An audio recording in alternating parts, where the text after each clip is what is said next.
Bendito seja o nome do Senhor. Glória a Deus, irmãos.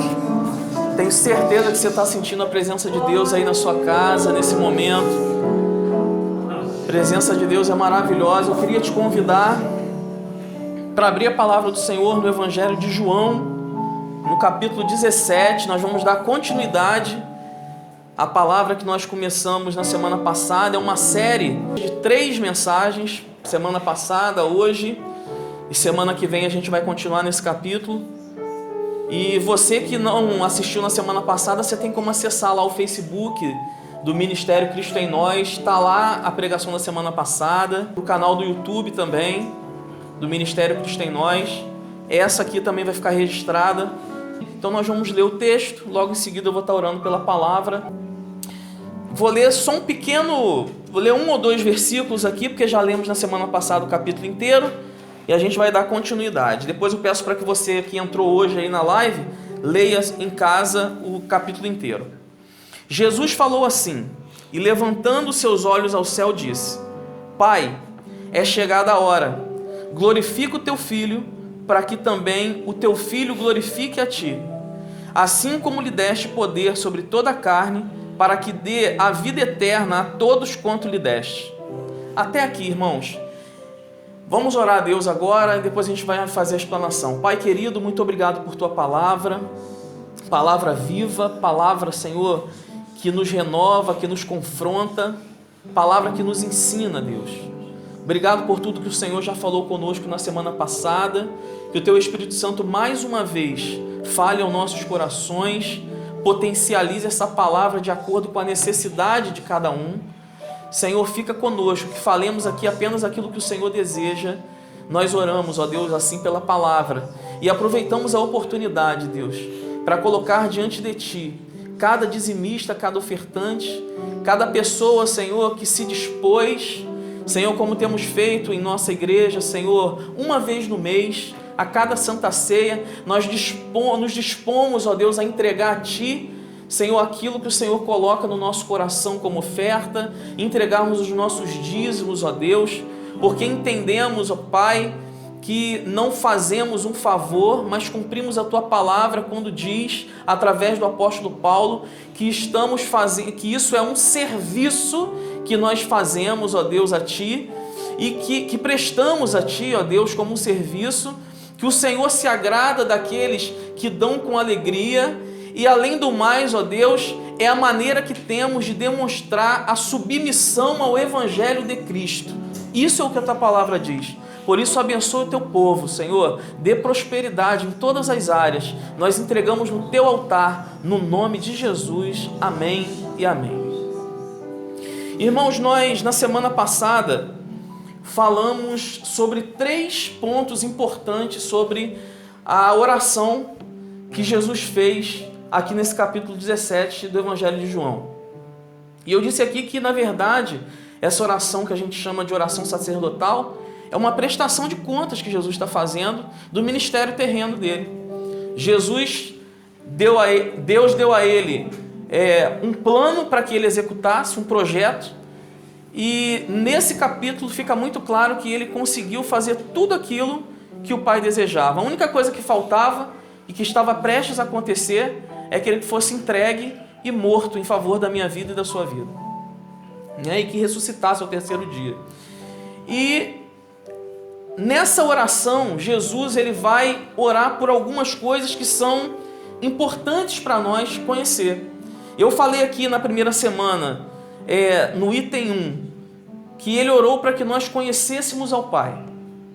Falei aqui no item 2 que ele orou para que nós pudéssemos guardar a sua palavra que ele havia deixado para nós.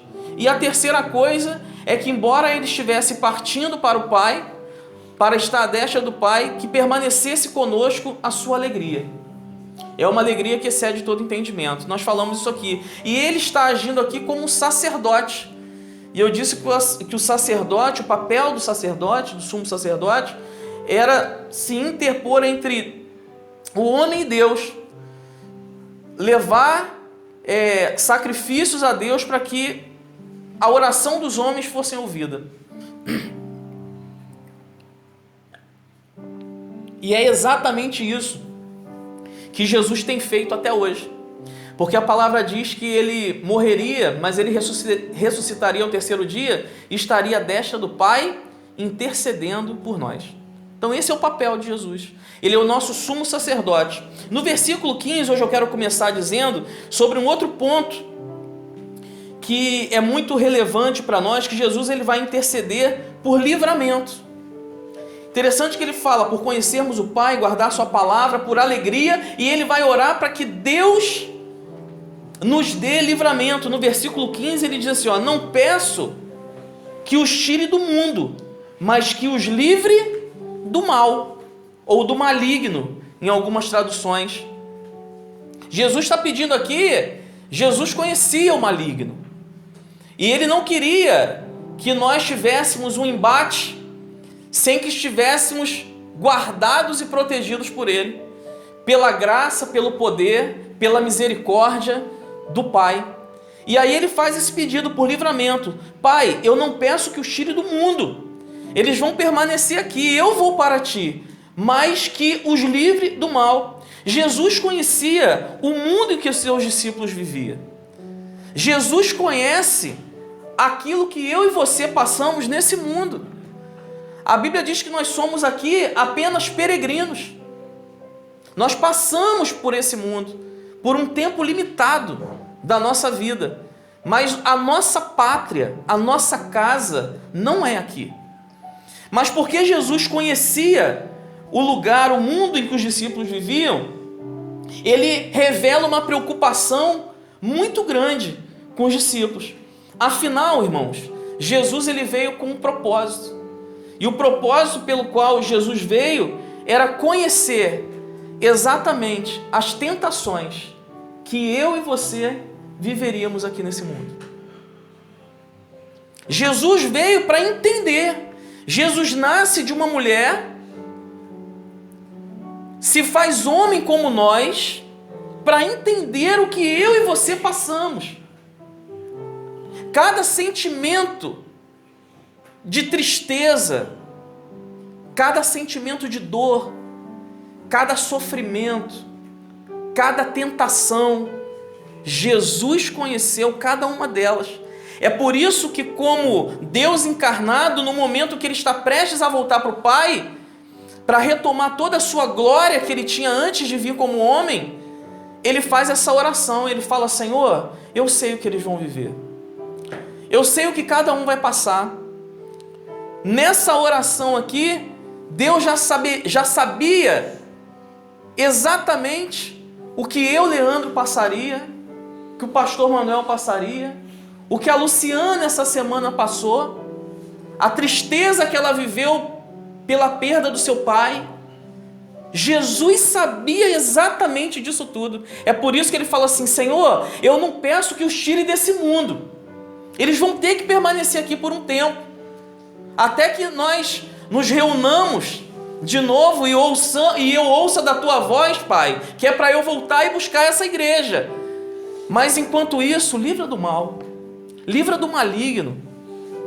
E é por isso que a palavra fala que o maligno não pode tocar. A gente está falando de uma oração, irmão, sacerdotal. Ele está se colocando entre nós e Deus. E olha que ele conhecia aqui as nossas fraquezas, como está escrito lá no livro de Hebreus. Olha o que o escritor de Hebreus vai dizer. Porque não temos o sumo sacerdote que não possa compadecer-se das nossas fraquezas, porém um que como nós, olha a afirmação, um que como nós em tudo foi tentado, mas sem pecado. Muitas vezes nós não resistimos passar por algumas provações e tentações. Nós sucumbimos, nós falhamos, nós erramos. O que o escritor de Hebreus está dizendo é que, diferente de Jesus, ele sabe tudo o que a gente ia viver, passou por todas as tentações, mas não pecou. É por isso que ele tem autoridade. É por isso que foi dado a ele toda a autoridade no céu, na terra e debaixo da terra. Não há nada que possa contra esse nome. É o nome que está acima de todo nome. É o nome de Jesus. Será que uma oração dessa ao Pai por livramento Será que essa oração é uma oração que nós podemos desfrutar da resposta de Deus, irmãos? Sim ou não? Claro que sim. Deus tem nos livrado. Se você tem vivido alguma coisa que às vezes parece que foge à sua força, porque não foge, porque Ele não dá nada além do que a gente possa suportar, saiba de uma coisa: se você passa por isso, é porque o Senhor está com você. É porque um dia Jesus orou para que houvesse livramento. E aqui tem uma coisa interessante: a pior coisa que tem é você saber que tem alguém sem experiência em alguma área da sua vida governando sobre você. Não é difícil isso? Para a gente aqui que já viveu de alguma forma em algum trabalho, alguma coisa que você sabia mais do que alguém que estava acima de você. Você fica ali, mas é uma situação complicada. A gente não passa por isso com Jesus. Porque a Bíblia fala que Ele sofreu tudo. Ele tinha experiência completa em tudo que eu e você estamos passando hoje. Mas não pecou. E porque Ele não pecou, Ele tem autoridade. E Ele pode, sim, nos falar, nos orientar, nos conduzir, nos ajudar, nos consolar através do Seu Espírito Santo. Ele tem toda a autoridade. Ele tem experiência, né? E passou sem pecado. Observe, irmãos, que o próprio apóstolo João, na sua primeira carta, no capítulo 5, do versículo 18 a 21, diz assim, sabemos que os filhos de Deus não continuam pecando, ou seja, não vivem no pecado, porque o Filho de Deus os guarda. Olha ele confirmando de novo essa questão da oração sacerdotal de Jesus. Quando ele vai ensinar, João vai falar: não vivem pecando porque o Filho de Deus os guarda. É o livramento. E o maligno não pode tocar neles. Veja que João, ele creu piamente naquela oração e que aquela oração foi respondida, foi aceita pelo Pai. Sabemos que somos de Deus e que o mundo todo está debaixo do poder do maligno. Sabemos também que o Filho de Deus já veio e nos deu entendimento para conhecermos o Deus verdadeiro. Lembra que ele orou para que a gente conhecesse o Pai? João está confirmando isso de novo aqui na primeira carta. Ele está falando isso. Entendimento para conhecermos o Deus verdadeiro. A nossa vida está unida com Deus verdadeiro, unida com seu Filho, Jesus Cristo. Esse é o Deus verdadeiro e esta é a vida eterna. Meus filhinhos, cuidado com os falsos deuses. Ele repete, ele confirma a oração de Jesus, mas ele diz aqui, filhinhos, cuidado com os falsos deuses. Por quê, irmãos? Porque hoje vivemos um tempo onde se levantam inúmeros e inúmeros deuses. Talvez alguém que esteja me escutando agora, não nós que estamos aqui servindo ao único Deus verdadeiro, mas talvez alguém que esteja me escutando não esteja vivendo exatamente essa comunhão com Cristo e com o Deus verdadeiro. E muitas vezes tem dado ouvidos a alguma voz de falsos deuses que não te dá segurança, que quando você passa por algum problema, alguma tribulação, você fica apreensivo, você fica com medo, você fica desesperado. Eu quero dizer para você que você tem a grande oportunidade nessa noite, nessa tarde. Aqui para nós é quase noite, apesar do sol que você está vendo atrás de mim, já vai dar 7 da noite. Mas você tem a grande oportunidade de aceitar Jesus na sua vida, conhecer esse Deus verdadeiro e desfrutar da oração de livramento que Jesus deixou junto do Pai e que hoje, através do Espírito Santo, Ele tem realizado os livramentos na minha vida e na vida de muitos irmãos. Hoje é a sua oportunidade. Ele não permite tentação maior do que a gente pode suportar, provação maior do que pode suportar. E quando Ele permite a tentação, Ele diz, Ele logo provê o livramento. Isso é cuidar de nós. Isso é nos livrar, nos dar livramento. Mas, Senhor, eu passo por essa tentação A, B, C. Cada um tem um tipo de tentação diferente. Cada um vive tempo na vida de tentações diferentes. Mas quando Deus permite, Ele diz para nós: eu vou permitir, mas eu vou prover livramento. Eu vou prover o escape.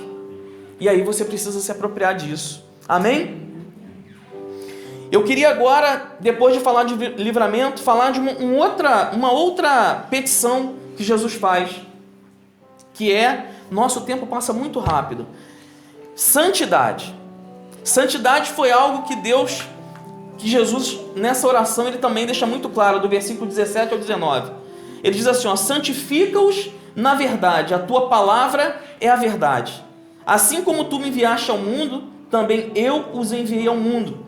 E por eles me santifico a mim mesmo, para que também eles sejam santificados na verdade. Jesus aqui está suplicando a Deus para que santificasse os seus filhos. E nós podemos observar em toda a Bíblia que isso é um requisito fundamental para nos achegarmos diante de Deus. É um requisito fundamental para que um dia a gente se encontre com Deus, para que a gente possa estar com Ele face a face. O Senhor, em toda a palavra, desde o Antigo Testamento, Jesus vai requerer do seu povo separação. Ser santo é ser separado. Vai exigir do seu povo uma separação total do mundo e do pecado, a fim de que a gente possa adorá-lo e a nossa adoração possa chegar diante dele. Então é por isso que foi fundamental Jesus interceder para que nós também, como ele, fôssemos santificados. Sozinhos, por conta própria, devido à nossa natureza, nós não teríamos condições. A Bíblia diz: todos pecaram e destituídos estão da glória de Deus. A palavra diz que há um abismo entre nós e Deus, quando há a iniquidade, o pecado. Jesus vem resolver isso. Jesus vem resolver isso intercedendo para que nós fôssemos santificados, e eu acho lindo, porque Jesus vê isso, e a gente sabe que isso é um processo natural. À medida que o homem ele se aproxima de Deus, ele se afasta do pecado. E o contrário é verdadeiro. À medida que o homem se afasta de Deus, ele se aproxima do pecado. E é isso que vai fazendo separação entre nós. 1 Pedro, capítulo 1, versículo 16, diz assim, ó: porque escrito está, sede santos, porque eu sou santo. Para nos encontrarmos com esse Deus que nós pregamos, que nós adoramos, que nós reverenciamos, para nós vermos esse Deus, nós precisamos nos santificar. É por isso que, além de orar, eu queria que você estivesse junto comigo nisso aqui, prestasse bastante atenção. Ao invés de Jesus só orar, Jesus ele vai deixar um manual para a nossa santificação. Que manual é esse? A sua palavra. É por isso que ele fala: santifica-os na verdade, a tua palavra é a verdade. Ele vai falar: eu vou para o Pai, Pai, eu preciso que eles se santifiquem. Mas ele deve ter se feito a pergunta: como eles vão se santificar? Através da minha palavra. A palavra é que dá o caminho para a santificação. É através da palavra que nós somos lavados. Santifica-os na verdade, a tua palavra é a verdade.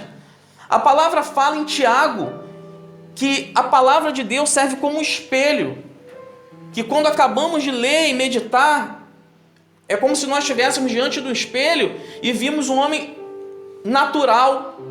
E quando isso acontece, é sinal que nós ouvimos a palavra e nós não praticamos. É a mesma coisa de um manual que você tem na mão, mas se você não lê, se você não observar os detalhes, você não vai saber mexer naquele equipamento, naquele instrumento. Não adianta termos essa palavra em mãos, deixada por Ele, e não sermos habilitados a conduzir a nossa vida cristã. Quer ver Deus? Se santifique. Quer se santificar? Conheça a palavra. Quer conhecer a palavra? Você precisa ler como Tiago fala, olhar diante do espelho, não ver mais como um homem natural, mas agora sim meditar e praticar a palavra. E Tiago continua dizendo: e tudo o que fizer você será feliz.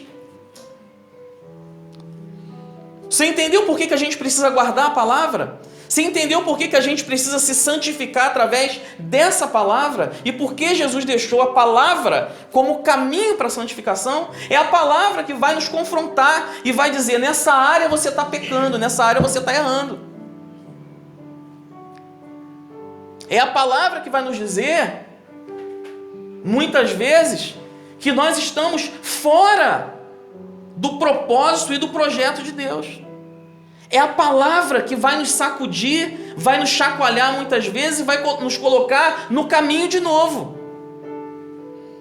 Quantas vezes a nossa mente está fora daquilo que Deus quer? A Bíblia fala: transformai-vos pela renovação do vosso entendimento, para que experimenteis qual seja a boa, perfeita e agradável vontade de Deus. Como a gente transforma o entendimento? Pela palavra. Quando essa palavra é incutida, medita na palavra de dia e de noite. Isso aqui é um manual, irmãos. A palavra de Deus é um manual que vai nos levar à santificação. Amém? Amém. Terceira e sexto ponto, né? Terceira dessa tarde e o sexto ponto. Jesus orou para que houvesse unidade na igreja. Ah, Jesus. Esse ponto é complicado. Olha o que a palavra diz: eu não rogo somente por estes, mas também por aqueles aqui somos nós, e aqueles que virão depois de nós, por aqueles que pela sua palavra hão de crer em mim. Amém? Aqui está falando de nós. Para que todos sejam um, como tu, ó Pai, o és em mim, e eu em ti. Que também eles sejam um em nós, para que o mundo creia que tu me enviaste. Esse aqui é o objetivo, irmãos. Por que precisa haver unidade? Para que o mundo saiba que Deus enviou Jesus e enviou para morrer em favor dos homens, para que pudéssemos hoje ter acesso ao Pai. É o objetivo. Existe um propósito, nada é por acaso. Por que Ele vai orar por unidade? Por que Ele vai exigir de nós unidade? Ele está dizendo: eu era um só com o Senhor e eu quero que eles sejam um comigo. E que eles sejam um entre eles, para que o mundo saiba que o Senhor me enviou. E dei-lhes a glória que em mim, que a mim me deste, para que sejam um como nós somos um, eu neles e tu em mim, para que eles sejam perfeitos em unidade, e para que o mundo conheça que tu me enviaste a mim, e que os tens amado a eles como me tens amado a mim. De novo, no final desse texto, vai mostrar o objetivo: para que o mundo conheça que tu me enviaste a mim e que os tens amado a eles como me tens amado a mim. Agora, irmãos, como nós podemos mostrar Cristo ao mundo? O texto aqui disse: através da... Pode falar, irmãos. Unidade. Através da unidade, não é isso? Agora, como podemos viver em unidade? Aqui é que está a questão. Jesus deixa na oração dito que eles sejam um, para que o mundo te conheça. Então, como nós vamos apresentar Cristo ao mundo? Quando formos um, quando estivermos vivendo em unidade. Agora, como viver em unidade?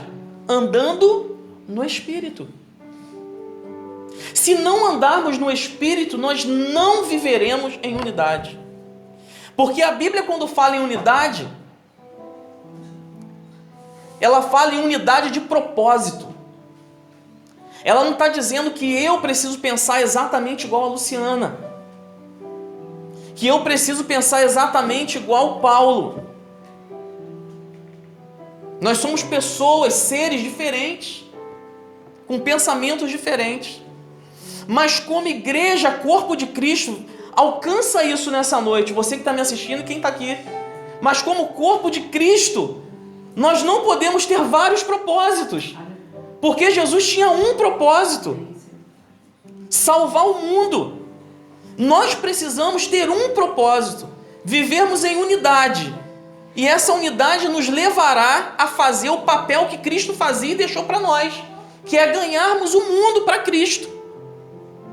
Então existem doutrinas diferentes, nomes de igrejas diferentes, maneiras de pensar diferentes, de cultuar diferentes. Isso tudo para Deus não interessa. O que interessa são o que é mais importante e que às vezes passa a ser insignificante, muitas vezes, nas denominações, que são os princípios estabelecidos por Deus para que o mundo conheça o Deus que enviou Jesus Cristo. Nós precisamos crer, ser um só, quando olhamos para Cristo e reconhecemos que Cristo morreu na cruz do Calvário para nos salvar. Nós precisamos termos unidade quando cremos, acreditamos que o sangue de Cristo nos purifica de todo o pecado. Quando acreditamos que não há B, não há C, não há A que possa nos salvar, a não ser Jesus Cristo, Filho de Deus, o Messias, que morreu e ressuscitou ao terceiro dia. Nisso nós precisamos concordar. Nisso nós precisamos, por causa do propósito, vivermos em unidade. É por isso que eu convivo com meu irmão na igreja, e ele é um irmão que não tenho muita afinidade com ele. Eu não tenho muito relacionamento. Ai meu Deus, será que eu não estou vivendo em unidade? Não, isso não tem a ver com unidade, isso tem a ver com me falta a palavra agora. Com afinidade. Com afinidade. Talvez você não tenha afinidade com um como tem com outro irmão. Tá tudo certo. Mas o propósito precisa ser o mesmo. Isso não pode interferir no propósito maior, que é levar Cristo ao mundo. Amém, irmãos? A gente precisa entender a palavra. O Espírito Santo, e a minha oração nessa tarde, é para que Deus, Ele abra a nossa visão, para que a gente entenda reino como reino, para que a gente deixe de olhar reino como igreja local, como rótulo. Eu sou igreja, você é igreja, nós somos igreja de Cristo. E precisamos viver em unidade. Não há nada que possa impedir o agir de Deus quando pensamos dessa maneira. Por que eu disse que só conseguimos andar em unidade quando andamos no Espírito? Paulo ele vai falar sobre isso na carta aos Gálatas, no capítulo 5, do 24 a 26, que diz assim, as pessoas que pertencem a Cristo Jesus, se você já pertence a Cristo Jesus, como nós aqui, se você aí em casa pertence a Cristo Jesus, já crucificaram a natureza humana delas. Reflita se a tua natureza humana foi crucificada. Pense nisso nessa tarde. Junto com todas as paixões e desejos dessa natureza. Que o Espírito de Deus, que nos deu a vida, guarda essa palavra, irmãos, controle também a nossa vida. Quem já se entregou a Cristo, já mortificou a vida antiga, e agora o Espírito Santo, que está vivendo nessa dispensação, dentro de nós, possa controlar a nossa vida. Nós não devemos ser orgulhosos, nós não podemos provocar ninguém, nem inveja uns aos outros. Olha o que Paulo está falando, irmãos. Se eu provoco inveja num irmão, se eu, porventura, provoco alguém, e eu estou falando dentro da igreja mesmo, dentro desse corpo, se eu estou vivendo dessa forma, primeiro, a minha carne não foi mortificada, o Espírito Santo não me controla, e por último, me perdoe, essa aqui é o que dizem, né? É a pá de cal, é para acabar com a gente mesmo. Eu não vivo em unidade. E se eu não vivo em unidade, eu não mostro Cristo ao mundo. Que coisa séria. Precisamos aprender a conviver com as diferenças. Precisamos aprender a conviver com pessoas diferentes de nós. Tem uma ilustração que é muito interessante, que a maioria talvez já conheça. Mas se porventura alguém não conheceu, até os que conhecem é interessante lembrar. Que fala de uma caixa de ferramentas numa marcenaria. E essa ilustração vai dizer que um dia as ferramentas elas estavam conversando. E o martelo estava lá presente, estava o parafuso, estava a lixa, estava a régua. E um dia a lixa começou a reclamar e falar: o martelo é muito barulhento, ele bate em tudo, só causa barulho, eu não aguento mais. Aí a lixa fala isso, aí o martelo vira e fala assim: poxa, eu fiquei sabendo o que a lixa falou, mas eu queria dizer que eu também não consigo me dar muito bem com a lixa, porque a lixa é grossa, ela é áspera demais. Aí os dois se juntaram e começaram a falar do parafuso. O parafuso é demais, ele dá muita volta. Tudo que vai fazer, ele dá volta. Tudo que vai fazer, dá volta. E a régua? A régua é toda metidinha, acerta, né? A régua é certinha. Tudo dela é certinho. E tava lá, ó. Isso lembra a gente igreja, irmão? Será? Somos humanos, né? Somos humanos. Às vezes a gente fica assim: vou ficar quieto para não falar de mim, né? Vou ficar quieto para não falar de mim. Mas somos assim. E Paulo sabia disso, que Paulo fala assim, ó: aquilo que eu quero fazer, eu não faço. Aquilo que eu não quero, isso eu faço. Maldito o homem que sou. Quem poderá me livrar do corpo dessa morte? Paulo sabia que a gente passaria por isso. Mas isso não pode ser empecilho, porque a palavra nos ensina que se um momento isso estiver acontecendo na nossa vida, nós podemos recorrer ao sumo sacerdote, a Jesus, pedir perdão, e o sangue dele, que nos purifica de todo pecado, limpa nossas impurezas, passamos a ser unidade de novo e podemos de novo levar Cristo ao mundo. Amém? Mas aí chega o marceneiro para terminar essa ilustração, e ele pega aquela caixa de ferramentas e usa todas aquelas ferramentas. Ele pega o martelo, ele pega o parafuso, ele pega a lixa e pega a régua, e ele faz um móvel lindo, lustrado, lindo, com todas aquelas peças. É exatamente o que Jesus fez com cada um de nós. Ele intercedeu pelas lixas e pelos martelos que estavam com ele naquele momento, mas também intercedeu pelas lixas, martelos e parafusos que estão reunidos nessa sala hoje.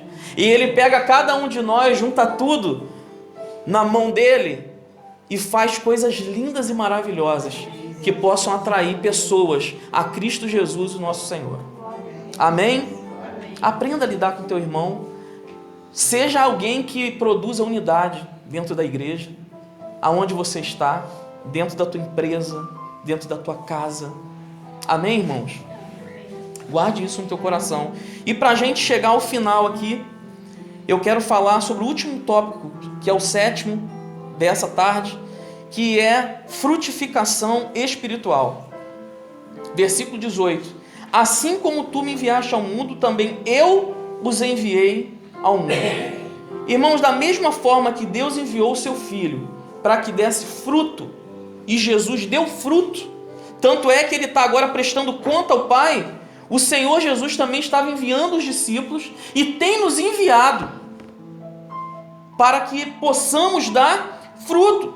Jesus deixa isso claro em João 15, quando diz que só se nós estivermos nele, e se nós estivermos nele, inevitavelmente daremos frutos da mesma espécie. Olha o que ele diz: está em mim e eu em vós, como a vara de si mesma não pode dar fruto. Você sabia que você sem Jesus não dá fruto? Você é vara e eu também. Se a gente resolver caminhar sozinho, não vai dar fruto. Se um dedo resolver fazer alguma coisa sozinho, não vai conseguir. Ele tem que estar ligado ao corpo. Ele tem que estar unido. Isso tem a ver com unidade também.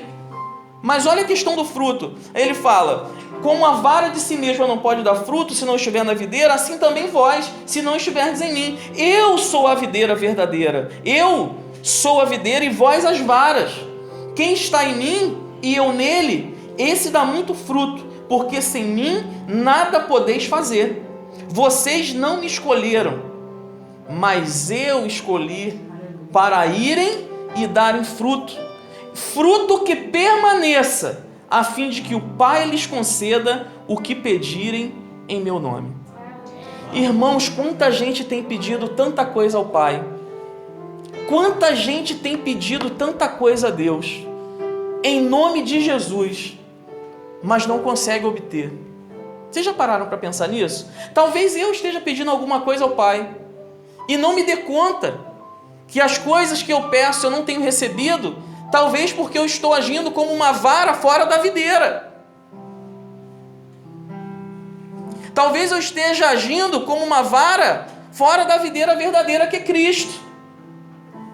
Talvez eu esteja querendo ser independente, queira viver sozinho o meu cristianismo, a minha vida cristã, quando na verdade Deus te chamou para além de ser um. E porque você é um e Ele te envia, você começa a dar fruto. E não é fruto que passa, é fruto que permanece. E me vem à mente agora o que o Senhor fala no livro de Hebreus também sobre Abel. Os irmãos lembram quando falou assim: e a oferta de Abel fala até hoje. Que coisa linda é você sair dessa terra, seja quando Jesus te arrancar daqui com a igreja no arrebatamento, ou seja quando o teu fôlego de vida é tirado por Ele, mas você deixar fruto que permaneça.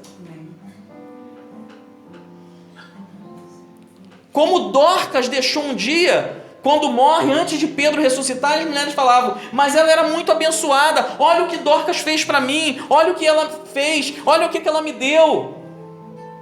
São obras, são frutos que vão permanecer. Jesus quer que a gente dê fruto, e fruto que permaneça. Jesus, ele no Sermão da Montanha, ele diz assim: assim toda árvore boa produz bom fruto, e toda árvore má produz fruto mau. Não pode a árvore boa dar maus frutos, nem a árvore má dar frutos bons. Mateus 7, 17 e 18.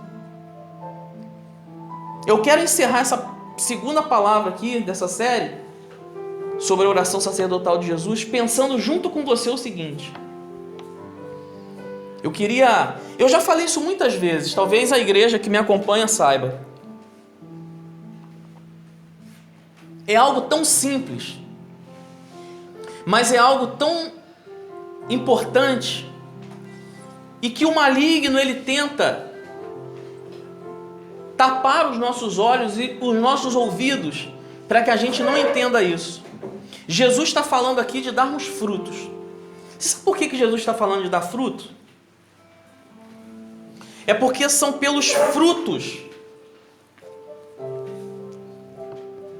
que nós seremos salvos. Pastor, é pela fé. Calma, irmãos. É pela fé que nós seremos salvos. Mas você vai entender isso agora. A gente precisa entender que o fruto é do homem para Deus. É aquilo que eu faço. É aquilo que eu pratico. É a minha vida. É o meu caráter. É aquilo que eu falo. É aquilo que eu faço. É aquilo que eu penso. Deus vai olhar para isso. É fruto, é do homem para Deus. Às vezes a gente tem se confundido, e nessa última hora da igreja, irmãos, guardem isso. Muitos têm se confundido quando olham pessoas que têm dons. Muitos dons espirituais. Pessoas que vivem, parece que 24 horas no mundo sobrenatural. E a gente fica maravilhado.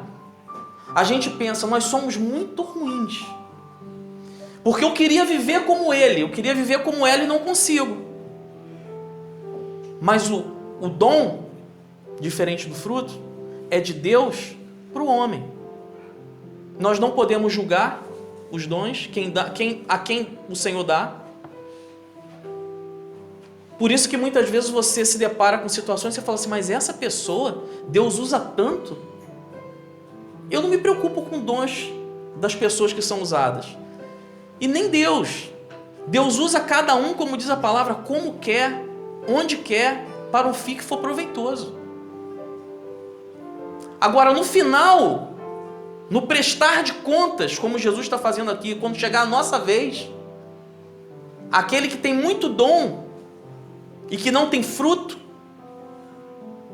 vai chegar diante do Senhor, o Senhor falar assim, vai falar para Deus, mas eu profetizei no teu nome, eu curei, eu expulsei demônios, eu fiz tanta coisa, e o Senhor vai falar, apartai-vos de mim, porque não vos conheço. Sabe por quê? Porque o dom não salva, o que salva é o fruto. Mas se a obra não salva, como é que funciona isso, pastor? Funciona da seguinte maneira, a obra não salva, mas a salvação produz o fruto. Se eu sou salvo, eu preciso produzir fruto que permaneça. Você está entendendo? Você não precisa fazer muita coisa. O homem não é salvo pelas obras, mas as obras são expressão da salvação. É que a gente inverte. Porque eu sou salvo, eu manifesto obras. E são através dessas obras, desses frutos. E um desses frutos é viver em unidade, é viver em santidade, é viver em comunhão com Deus, é viver a palavra de Deus. É isso que vai alcançar as pessoas, para que as pessoas possam conhecer Cristo. Amém? Esse é o nosso papel. Dê fruto, meu irmão. Dê fruto. Sabe como? Ame. Ame. Às vezes é tão difícil amar. Amar quem nos ama é muito fácil. Amar quem trata a gente bem, não tem dificuldade nenhuma. Mas amar, e eu digo aqui para nós que estamos numa terra distante, para nós que estamos numa terra diferente, com cultura diferente, pessoas que têm reações diferentes, um linguajar diferente. Você que está no Brasil, que convive com pessoas diferentes de você, muitas vezes, que trabalham com pessoas diferentes. Ame. Nós precisamos manifestar o amor. Faça o bem. Chore junto. Se alegre junto. Quantas vezes do nosso lado tem um irmão que está precisando que você chore junto com ele. E a gente entra e sai dentro da igreja e nem percebe se o irmão está rindo ou se está chorando. Dê um abraço nele. Depois que passar o Covid-19, dê um abraço nele. Se for necessário e possível, dê um beijo nele. Diga, meu irmão, eu te amo. Está precisando de alguma coisa? Isso é fruto. São manifestações daquilo que Deus tem feito. Contribua, ajuda o próximo. Tudo isso é expressão daquele que verdadeiramente está usufruindo. Guarda isso aqui, tudo que a gente falou, do livramento conquistado por Jesus na oração dele, daquele que tem se santificado, daquele que tem vivido em unidade e, finalmente, daquele que está frutificando espiritualmente. Amém, irmãos? Assim eu encerro essa palavra.